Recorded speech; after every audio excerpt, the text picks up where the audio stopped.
থানায় গিয়ে দেবা ঝিলিককে কথা দেয় আখিকে যেভাবেই হোক সে খুঁজে বের করবে আর ঝিলিককে নির্দোষ প্রমাণ করবে। এমনটাই দেখতে চলেছেন দুই শালিক ধারাবাহিকে। ঝিলিককে গয়না চুরির অপরাধে থানায় ধরে নিয়ে যাওয়া হলে দেবা পুরোপুরি ভেঙে পড়ে, কিন্তু নিজের মনকে শক্ত করে তার ভাই গৌরবের সৎকার করার জন্য থানায় পৌঁছে যায়। আর থানা থেকে গৌরবের লাশটা নিয়ে ছাতাবাড়িতে আসে। ছাতাবাড়ির সবাই তখন কান্নায় ভেঙে পড়ে। আর এদিকে গৌরবের মা গৌরবের লাশের সামনে জোরে জোরে চিৎকার করে গৌরব বলে ডাকতে থাকে। এরপর দেখা যায় দেবা গৌরবের সৎকার নিজের হাতেই করতে থাকে। আর গৌরবের সৎকার করা শেষে ঝিলিকের সাথে দেখা করার জন্য থানায় যায়। এদিকে ঝিলিক থানার মধ্যে গৌরবের কথা ভেবে অঝরেই কান্না করতে থাকে। আর ঝিলিকের কান্নাটা আখিও ফিল করে, আর আখির চোখ দিয়েও জল বেরোতে থাকে। তখনই আখির মনে হয় আমার আপন কেউ হয়তো বা কাঁদছে, আমার কেন চোখে জল আসছে।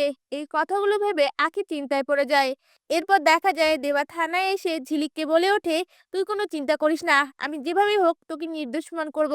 আর আখি যেখানেই থাকুক না কেন আমি তাকে খুঁজে বের করব, তোকে কথা দিলাম। এই কথা শুনে ঝিলিক কান্না দৃষ্টিতে দেবার দিকে তাকিয়ে থাকে।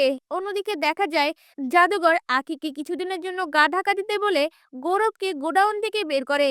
আর তাকে এবার নতুন অস্ত্র হিসেবে ব্যবহার করার জন্য তাকে বশ করার চেষ্টা করে।